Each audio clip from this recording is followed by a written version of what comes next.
자, 2차 시는 현대 사회와 가족이라는 이제 주제로 지금 살고 있는 이 시대의 가족에 대해서 한번 우리가 좀 고민하는 시간을 갖겠습니다. 죄송합니다. 아까도 얘기했지만 이제 파슨스는 가족이 잘 유지되기 위해서는 가족의 구성원이 자, 위가 위의 기능을 해야 되고 그래야 뭐 그라인드 기능을 잘 해야만이 내가 살아 숨 쉬듯이 자, 가족도 잘 유지되기 위해서는 가족의 구성원들이 각각의 기능을 해야 된다. 자, 여자는 표추적 역할을 해야 되고 남자는 도구적 역할을 해야 된다. 그렇죠? 이런 식으로 어찌되었든 이 자본주의 가족이 시작됐고 또 현실적으로 그렇게 됐죠. 돌봄 노동은 이제 여성들이 하고 있기 때문에 그러면서 우리가 배웠듯이 이제 가족임금제도가 이제 붕괴되고 이제 노동시장이 이제 유연화되면서 그러니까 신자유주의가 들어오면서 지금이죠. 이제 구조조정 그러면서 이제 종신제 예전에는 뭐 종신제죠. 이제 교수라는 것도 종신제였지만 지금 들어오는 그 친구들은 연봉제로서 그 종신제가 아니죠. 언제든지 계약을 해지할 수 있는 그런 것을 보냈죠. 그 노동시장이 유연하죠. 신자유주의 결과죠. 그러면서 이제 개인화. 오늘은 이제 초점은 개인화인데 Do it yourself biography 너의 자선전을 너 스스로 이제 만들어라. 이제 개인화죠. 그래서 이 개인화라는 것은 이 포스트 모더니즘 우리가 배웠던 포스트 모더니즘하고도 많은 연관이 있습니다. 그래서 이제 자본주의 사회가 어떻게 보면은 이 개인화를 가는 하나의 과정에 있다 이렇게 이제 이야기를 할 수도 있어요. 왜 계층사에서 자유평등을 보면서 개개인의 개성, 인성, 인권 이런 것을 강조하기 때문에 개인화로 하나의 발로로 볼 수가 있습니다. 그래서 이 포스트라는 개념이 원래 탈과 훅이라는 개념을 동시에 갖고 있어요. 그래서 영어는 이제 포스트 그러면 뭐 탈의 개념이 있고 탈이랑 벗어났다는 얘기죠. 이전 시대하고 완전히 벗어났다. 훅이라는 것은 이전 시대의 영향을 계속 받았다는 얘기죠. 그래서 우리는 이 탈과 훅이라는 개념을 구분해서 이제 써야 되지만 영어는 이제 포스트 그러면은 어떨 때는 탈의 의미도 있고 훅의 의미도 있다 이렇게 볼 수가 있는 거고 저희는 이제 이걸 동시에 쓸 수 없기 때문에 탈과 훅을 예전에는 뭐 탈 포스트 모더니즘 탈 모더니즘 훅이 모더니즘 이렇게 이제 썼다가 그렇게 쓰면은 이제 하나는 탈의 관점으로 가고 하나는 훅의 관점으로 가니까 확실히 나눠지는데 요즘은 이제 그렇게 안 쓰죠. 그냥 다 포스트에서 탈의 의미도 있고 훅의 의미 동시에도 갖고 있다. 그래서 이 개인화는 저는 뭐 자본주의 시작이 이제 개인화로 가고 있고 현대 오면서 더욱 개인화가 강조되고 있다. 저는 그렇게 뭐 후기의 관점으로 이제 보고 있습니다. 그래서 하여튼 이, 이 우리가 1차 시에도 이야기했지만 지금 현대사회에 있어서 가장 중요한 것은 일체감과 연대감을 강조하면서 얼마만큼 개성화, 개인화를 잘 조화가 그 가족을 어떠한 그 건강한 가족에 있어서 아주 중요한 요소다. 이렇게 저가 이야기를 했죠. 그런 식으로 이 사회는 개인화로 가고 있기 때문에 가족에서도 지금 현대사회 가족에서도 이 개별성이라는 문제가 상당히 중요한 문제를 등장하고 있습니다. 그래서 현대사회를 우리가 개인화로 가는 가족이다. 이렇게 이제 이야기를 하고 있고, 그래서 뭐 이것이 이제 1인 가구, 그 다음에 한부모 가구, 이제 이런 것이 다 개인화에 속합니다. 자, 그래서 하여튼 개인화에 대해서 우리가 좀뭐 약간 이제 이해하는 시간을 갖겠습니다. 이 개인화라고 이제 제일 먼저 쓴 사람은 이제 이게 백입니다. 백 게르스하임 이제 아내죠. 아내, 그래서 백하고 그 아내인 게리스 하임이 처음으로 이제 게이나라고 이제 썼습니다. 아까 우리가 언급했던 이제 안소니 기등스는 이제 성찰성의 학대, 뭐 탈전통적 질서 이제 이렇게 식으로 되겠지만 이 백하고 게리스 하임은 이거 한마디로 이제 개인화다 이렇게 이야기를 하고 있고, 그러니까 포스트 모더니즘은 개인화다. 그래서 개인화가 뭐냐? 자, 전통적 지배 또는 전통적 부양의 형태와 책무로부터의 이탈을 의미하는 해방의 차원. 그러니까 전통적 지배, 그다음 뭐 가족이죠. 가부장적 이데올로기. 근데 전통적 부양, 그러니까 가족을 통한 부양이죠. 그러니까 자식을 부양하는 거, 그쵸? 자식을 키우는 거. 내가 자식을 키우는 거. 그러니까 여러분도 알다시피 저희 나라는 노후가 걱정되죠. 왜? 자식한테 올인하잖아요. 올인하기 때문에 그 이후에 노후가 이제 문제가 되는 거죠. 이게 자식한테 뭐 그 키우는 거, 전적으로 키우는 거, 또 부모님을 모시는 거 이런 거죠. 여기에 대해서 조금 벗어나는 것이 첫째의 개인화다. 그러니까 가족제도의 그 보통 아까 배웠던 구조기능주의의 뭐 부양기능, 뭐 자녀기능 이런 것이 이제 점점점 약해진다. 어, 어, 자, 우리나라 상식에서는 이제 이해가 안 되죠. 그러니까 자식을 키우는 데에서 벗어나는 거. 쉬운 얘기로 미국에는 그 이제 4년 동안 이제 학비를 대주면은 빌려주는 거예요. 빌려주는 거. 그래서 자녀는 취업 이후에 그걸 갚아요. 아버지한테 받은 돈을. 그 대학 등록금이 워낙 비싸니까. 이제 그런 거를 이제 우리가 이야기할 수가 있죠. 그 다음에 이제 탈주스라. 이 탈주스라가 어, 우리가 신에서의 탈주스라도 신에서 벗어나는 걸 탈주스라고 이야기했죠. 자, 백은 자, 이성을 중심했던 것에서 벗어났다. 그 이성의 해체를 또 의미해요. 그 지식과 믿음 규범으로부터. 그러니까 이성이죠. 이성에 대한 이분법적 질서에서 벗어나는 것도 탈주스라. 그러니까 탈주스라는 개념이 그 상대적 개념이죠. 그 중세사에서 신의 중심에서 벗어난 것도 탈주스라. 자, 현대성의 이성의 법칙에서도 벗어나는 것도 탈주스라. 이렇게 볼 수가 있는 거죠. 그 두 번째. 세 번째로는 어, 전통적 형태의 안전의 상실과 함께 새로운 통제.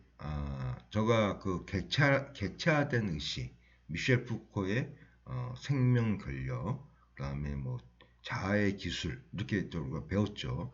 그 얘기입니다. 자, 신자유주의는 뭐 다시 한번 간단히 언급했지만 여러분들한테 스펙까지라고 어느 누구도 강조하지 않아요. 여학생들한테 미안하지만 여성들한테 다이어트 하라고 규율이 없어요. 그렇죠? 규율이 없어요. 여러분들의 객체화된 신체 의식 때문에 스스로가 다이어트 하는 거죠. 예전에는 규율을 가지고 통제를 했죠. 이 규칙을 어기면은 너는 뭐 감옥 가 이렇게 식으로 딱 통제를 했지만 지금은 통제한 규율이 없어요. 내 스스로가 통제하게끔 만드는 기술이죠. 그죠? 이 신자유주의 아주 뭐 교모한 기술이죠.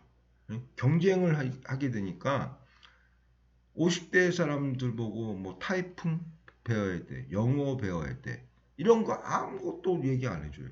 근데 경쟁 사회니까 어떻게 돼요? 나이 드신 분들이 새벽 이른 아침에 학원 가서 영어 배워야 되고 독수리 타법에서 벗어나려고 그러고 이렇게 되는 거죠. 이게 바로 이제 또 그 개인화의 세 번째 속한다. 그거 이제 배워가고 게르스하임은 이제 보시는 거죠. 자, 그래서 아까도 했지만 이 개인화가 뭐 전통적 부양의 형태, 자식의 힘을 이런 개인화가 이제 뭐 혼자 사는 거, 1인 가구, 뭐 전통적 부양 벗어나니까 1인 가구죠. 그래서 이 개인화가 가족 생활의 탈표준화를 핵심으로 하며, 그죠? 탈표준화 핵심은 그러니까 모노리스 패밀리를 하면 다양한 가족을 출연시켰다. 현대사회는. 그러니까 다시 얘기해서 근대사회의 이제 가족의 형태가 포스트 모더니즘에서 이게 개인화라는 현상이 하나의 그 지배적인 패러다임으로 등장하게 되면서 점점 뭐 1인 가구가 생기고 다양한 가족이 생기고 있다고 이제 이야기할 수가 있는 거죠. 현대 사회는요. 그래서 보통 이 정책적으로는 이거를 이제 탈가족화라는 개념도 쓰고 있습니다. 디페모 패밀리 디패밀리어리제이션 아니 단어를 죄송합니다. 정확히 이제 영어로 하면 디퍼미리어리제이션 조금 발음이 좀 안 좋습니다. 이해해 주십시오. 그래서 하여튼 간단한 이제 그 에스핑 앤더슨이라는 분이 이제 한 이야기인데 자 개인 탈가족화는 뭐냐 어떻게 보면 이제 개인화도 이제 포함되고 있어요. 가족의 부양 및 양육 부담을 덜어지는 거 아까도 했죠. 자녀에 대한 키움 그 다음에 부모에 대한 어떠한 그 부양 이것을 벗어난다고 했죠. 자, 탈가족화는 뭐냐? 가족 그 어머니에 대한 부양. 이거는 지금 우리가 여러분도 알다시피 지금 약간 이제 불편하시면 가족 집에서 안 모시죠. 요양병원이나 요양원에서 모시죠. 그래서 뭐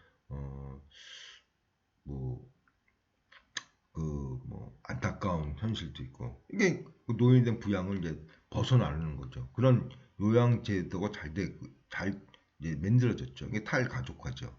그 다음에 그 양육 부담 아까도 얘기했지만 그 여기서 이제 그 에스핑 앤더슨이 얘기한 양육 부담은 현금 및 서비스 정책 그러니까 우리가 아동 수당 그죠? 아동 수당을 주고 또 여러분들 이제 모르시지만 유치원 동안 유치원비를 또 주죠. 유치원 그러니까 그 돌봄 노동하는 사람, 돌봄 노동하는 사람 하면서 약간 차등은 주지만 그 유치원 그 비용을 보조해 주죠. 그러니까 요런 거를 이제 얘기하는 거고 그 다음에 여성의 경제적 독립, 그죠? 여성의 경제적 독립이 그러니까 남성 생계 부양에 대한 경제적 의존을 완화시키고 자율성을 증가시키는 정책, 이게 다 탈가족화입니다. 그래서 어떻게 보면 육아휴직제도 이게 뭐 육아휴직제를 하면서 여성들이 경력이 단절이 안 되고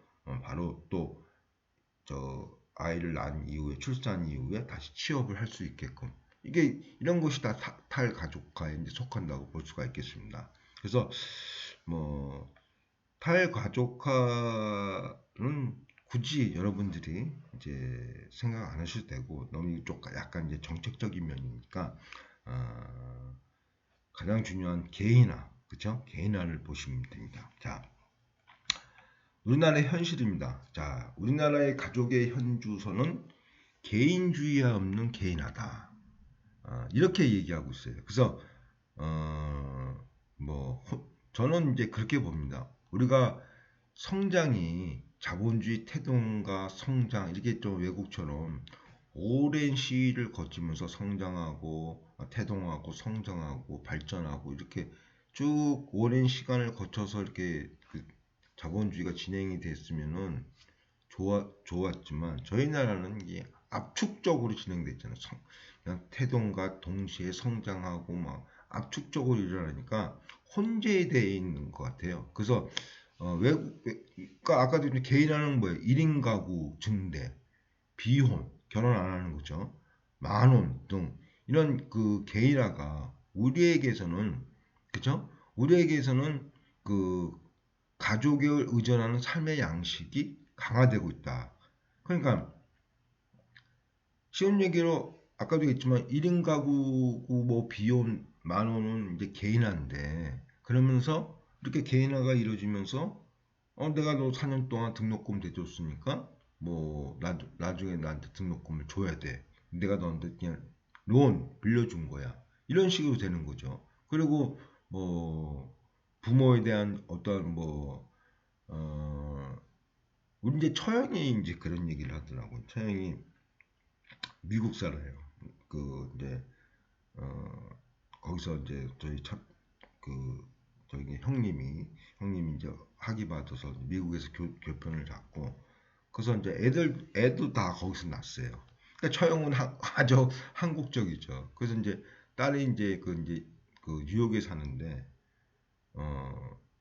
애 좀 봐달라고 전화가 와가지고 가서 뭐 한 두 달인가 세 달 거의 막 오랫동안 애를 보고 그랬는데, 이제 집에 가는데, 보통 우리나라 사람들 상식으로는 엄마가 이렇게 애를 보면 용돈도 주고 이제 경제적으로 money를 줘야 되는데, 이 친구는 빠이빠이 그랬대요. 빠이빠이. 그러니까 우리 처형이 한편으로는 참, 쟤 지금 왜 저러는지 모르겠다는 식으로, 그러니까 완전 미국 사람 됐다. 그런 식으로 이야기를 하시더라고. 그러니까 미국 사람들은 그렇게 뭐 철저하게 그 뭐 복양, 부모에 대한 복양 이런 것이 없죠. 꽤 개인화가 일어나는 거죠. 개인화가 일어나는데, 저희 나라도 뭐 1인 가구가 증대하고, 그렇죠. 지금 대세가 1인 가구제 있다 보겠지만 결혼 안 하시죠. 만원이시죠. 이렇게 개인화가 일어나고 있어요. 근데 여러분들, 그 아버지가 야 너 내 어?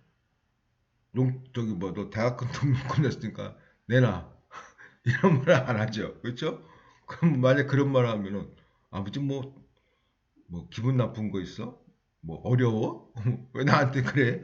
이런 식으로 얘기하죠. 그러니까 이게 저희가 형태는 개인화예요. 지금 1인 가구가 많아지고 개인화인데, 속으로 보니까 자녀에 대해서 과도한 그 교육열 이런 것도, 그러니까 가족을 한편으로는 동시에 또 강조하고 있다는 얘기죠. 그래서 저는 아까도 얘기했지만 이게 한꺼번에 압축적이 일어나니까 아노미 상태죠. 아노미 상태에서 점점 서구시로 가지 않겠냐 이렇게 조심스럽게 봅니다. 그래서 이런 상태, 지금 우리나라 이런 아노미적인 상태를 우리가 이제 개인주의가 없는 개인하다. 개인주의가 없는 개인하다. 그러니까 개인화는 됐어요. 1인 가구가 돼가지고 아까도 얘기했지만 어? 자녀한테 그렇게 의존 안 하죠. 미국 분들은 그냥 등록금도 딱 대주면 그 이상 그만이죠. 나중에 받고. 그래서 이렇게 개인주의가 일어나는데, 우리나라는 아직까지도 자녀한테 뭐 가족, 특히 가족, 뭐 쉬운 예로 저 형이 뭐 내 돈을 뭐 가져갔어, 안 갚어. 그러면 여러분들 뭐 가족이니까 뭐라 그래요? 형 뭐 아무 소리 못 하는 거죠. 그죠? 뭐 남처럼 뭐 돈 내놓으라 뭐 왜 돈 안 줘? 이런 소리 안 하잖아요.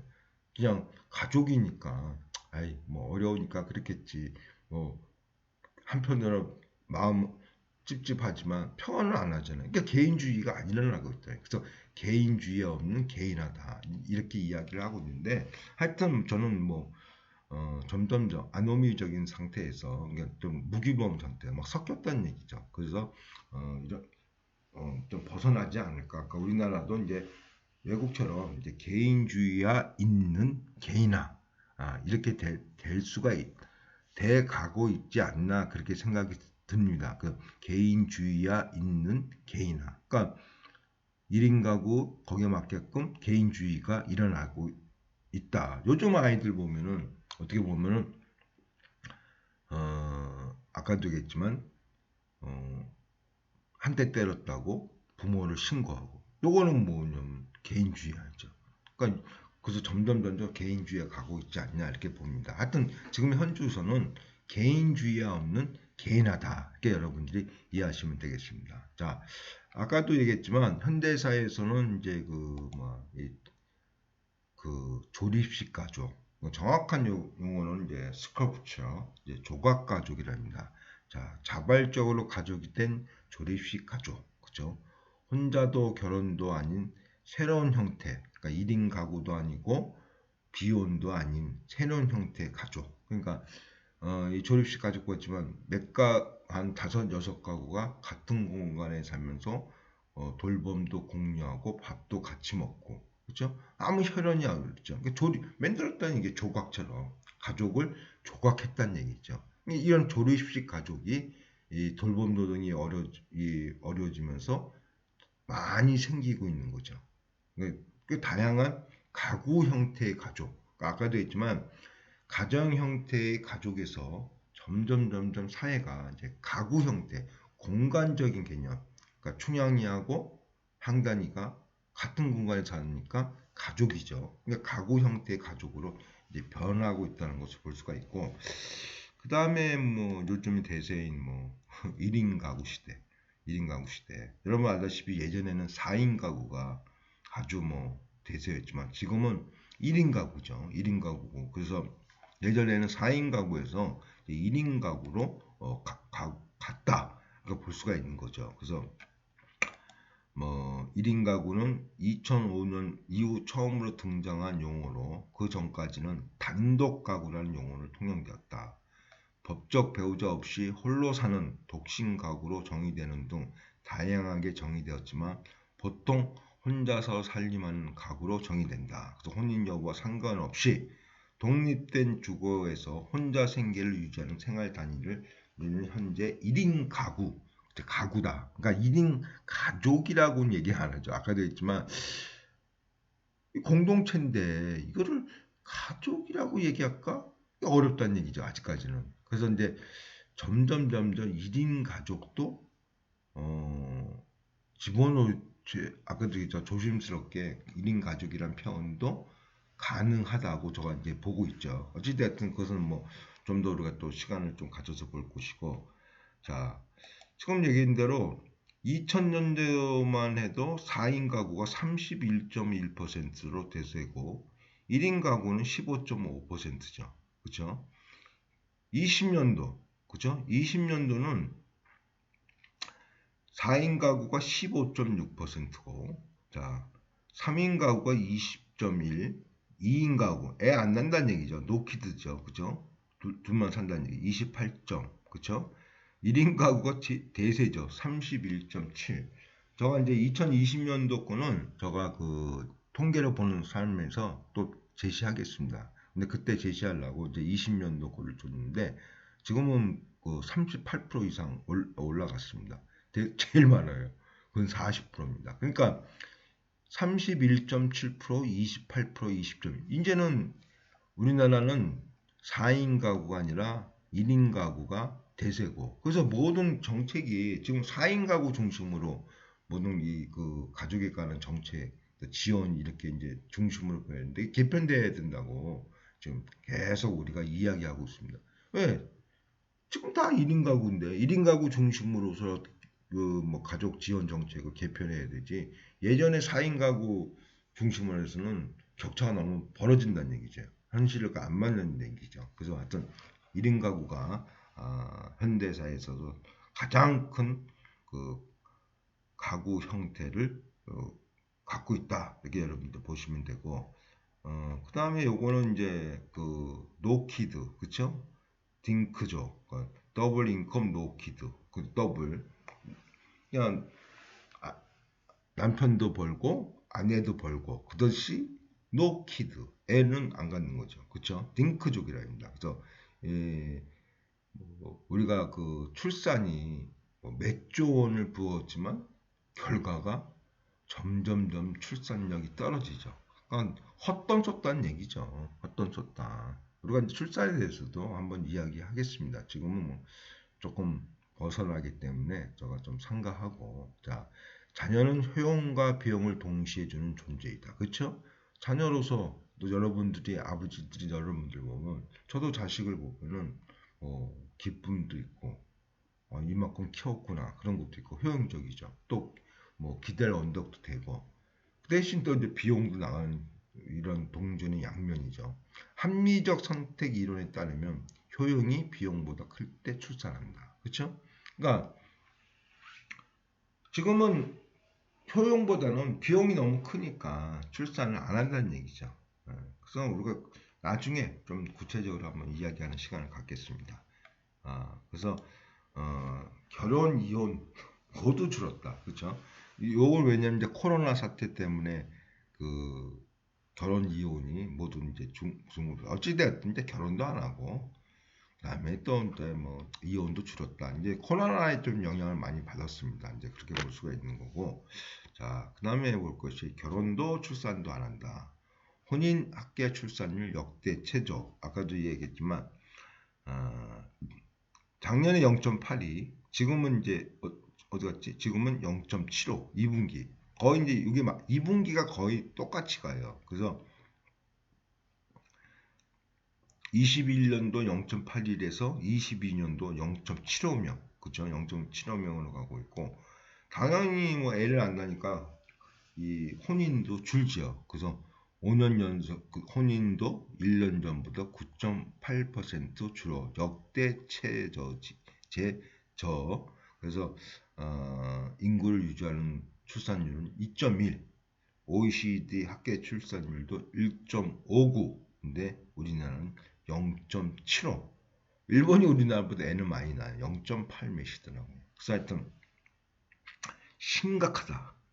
심각하다는 것을 볼 수가 있고, 그 다음 내용이 이제 얼마만큼 비용이 드냐도 한번 봤는데, NH 투자증권 100세 시대 연구소가 2019년 추정한 것을 보면 평균 수준의 사교육비를 포함해 고등학교 졸업 때까지 자녀 한 명의 양육비로 2억 원이 든다.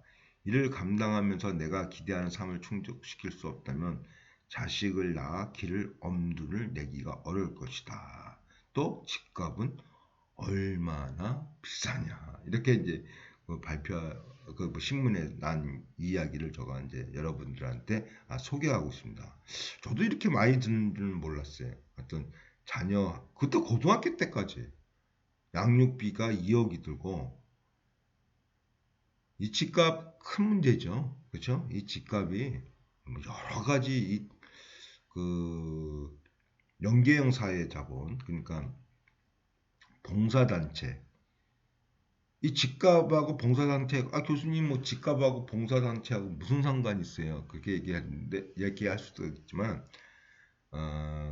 자, 집값이 올라가면 여러분도 알다시피 이제 동탄까지 다녀요. 동탄. 그죠? 동탄에서 서울 출퇴근하는 사람들 많고, 버스도 뭐 다니고 있고, 동탄에서 서울이 얼마나 걸리겠습니까? 맥히고 따지면. 1시간 반, 2시간 걸릴 것 같아요. 저거. 뭐 1시간 반 정도. 강남까지 온다고 가정을 했을 때. 출퇴근 시간이 3시간이에요. 우리나라가 멕시코 다음에 높아요. OECD 국가 중에서 2번째 높아요. 출퇴근이 3시간이에요. 여러분 한번 생각해 보세요. 출퇴근이 3시간인데 언제 봉사를 해? 여러분들 지금 대학에 동아리가 활성화가 안 됐잖아요. 왜 그러겠어요? 저희 때는 여러분 알다시피 이제 정문에서부터 쭉 거의 한 200m까지 동아리 단체들이 회원 모집을 하고 개강 초기 되면 쭉 써요. 깽가리 치고 맨날 그 대학이 동아리다. 대학 문화는 동아리 문화다. 이제 그런 말도 나왔는데 지금 동아리 안 되잖아요. 바빠요, 여러분들이. 경쟁 사회니까 스펙 갖기가 바빠. 봉사하고 그럴 여유가 없어요. 그러니까 집값은 바로 이런 봉사단체, 이게 연계형 사회 자본이라고 하는데 형성을 못해요, 저희 나라가. 이제 그런 거죠. 네, 이제 그런 것까지 볼 수가 있는 거고. 자, 삼천포를 빠지지 마시다. 그 다음에 출산율. 자, 여기서 볼 것은 뭐냐면, 자, 여성의 고용률과 출산율의 관계예요. 우리가 보통 상식적으로,